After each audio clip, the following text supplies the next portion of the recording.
Welcome to Rotten Damians. Today we are discussing all Edgar Allan Poe references in The Fall of the House of Usher. The Fall of the House of Usher is essentially a retrospective / retelling of all major Edgar Allan Poe stories and poems.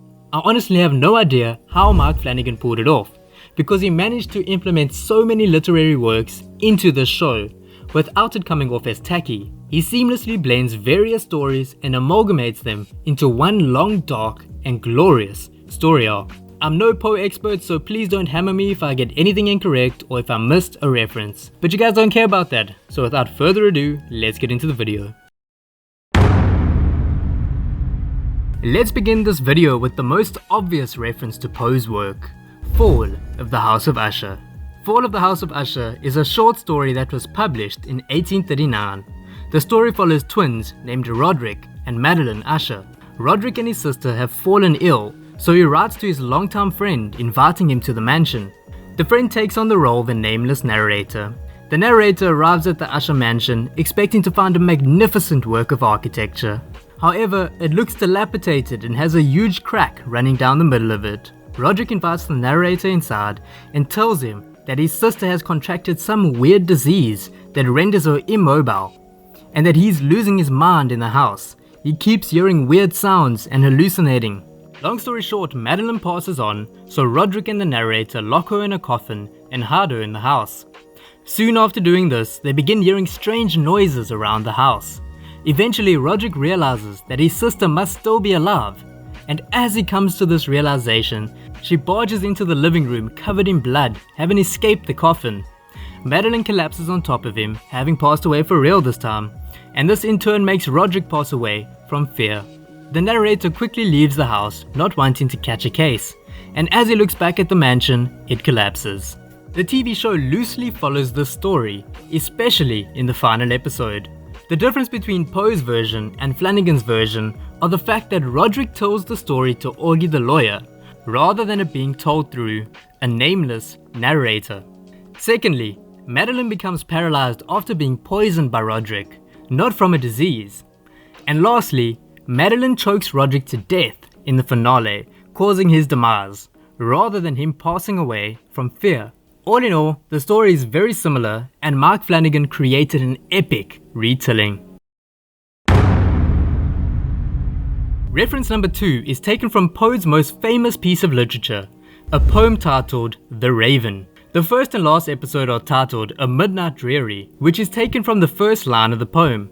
I'll comment more on the final episode once we get there. In the TV show, Verna is the main antagonist, and her name is an anagram for raven. Throughout the show, we also see a black raven placed in various scenes. I love that they kept the raven a common theme throughout the episodes, because the poem essentially hints at the essence of the TV show. Hence, its deeper meaning is about grief and the difficulty of overcoming it. This is what we watch Roderick try and do throughout the entire show.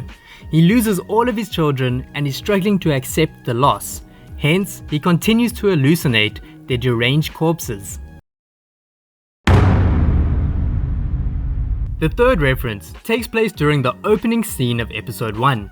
During the funeral of Roderick's last 3 children, the priest recites lines from 4 of Poe's works.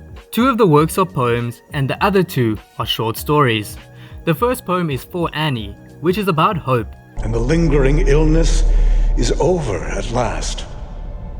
And the fever called living is conquered at last. And the second poem is Spirits of the Dead, which is about the mystery and beauty of death. The short stories are The Premature Burial, which is incredibly fitting considering the demise of all of Roderick's children, and the final story is The Imp of the Perverse, which is also fitting because the story revolves around a murderer and his self-destructive behaviors, much like Roderick and his beloved Ligeia. In the TV show, Roderick's mother is named Eliza, which is the name of Poe's real mother and the middle name of his cousin, whom he married. What did he say? The real Eliza was also abandoned by her husband and met a premature and abrupt end from tuberculosis in 1811. This abrupt end inspired Poe to write The Premature Burial, which alongside The Fall of Usher inspired the opening episode of the TV show. Hence, they prematurely bury their mother, and she comes back to life to Orph, the lover that abandoned her. Also, on a side note, Roderick and Madeline's biological father in the TV show is named Mr. Longfellow. We can assume that he got his name from Henry Wadsworth Longfellow, who was a poet whom Poe strongly disliked and even accused of plagiarism. Augie Dupin was originally a friend of the Ushers. They worked together to try and take down Rufus Griswold, the owner of Fortunato. I bet you didn't know that Dupin got his name from Poe's 1841 short story, The Murders in the Rue Morgue. This piece of literature is the original mystery fiction / detective story that inspired many other classics like Sherlock Holmes. Also, before we move on, the company Fortunato got its name from the 1846 masterpiece, The Cask of Amontillado. Amontillado. The Cask of Amontillado. The Cask of Amontillado. Also, before we move on, the company Fortunato got its name from the 1846 masterpiece, The Cask of Amontillado. And I think you'll find it interesting that this story is about a drunk person named Fortunato who is dressed as a jester. Fortunato is brought down to a wine cellar where he is buried in the walls, which is the same fate that Rufus Griswold met. The opioid knockoff Ligeia that Madeline and Roderick release into the world does not have a direct carryover of a name like the previous references. However, its name is derived from the 1838 short story Ligeia. The story is about an opium addict who is under the assumption that his second wife has become possessed by his first wife. The first wife has obviously passed away. I suppose the TV show utilized somewhat of an accurate retelling, considering that Juno is a previous heroin addict who is now hooked on Ligeia, and that Roderick cannot get over his previous love, Annabel Lee. The Ushers' legendary and hardcore attorney, Arthur Pym, got his name from Poe's only long-form novel, 1838's The Narrative of Arthur Gordon Pym of Nantucket. In the novel, we follow Arthur, who witnesses mutiny, is stranded at sea, and is forced to indulge in the sweet meat of human. In the TV show, we later hear that Arthur is an accomplished adventurer, but he does not like to speak about certain aspects of his adventures. Then, in episode 6, Arthur tells a friend that he's having Richard Parker for dinner, and Richard Parker was a character in the novel who was eaten.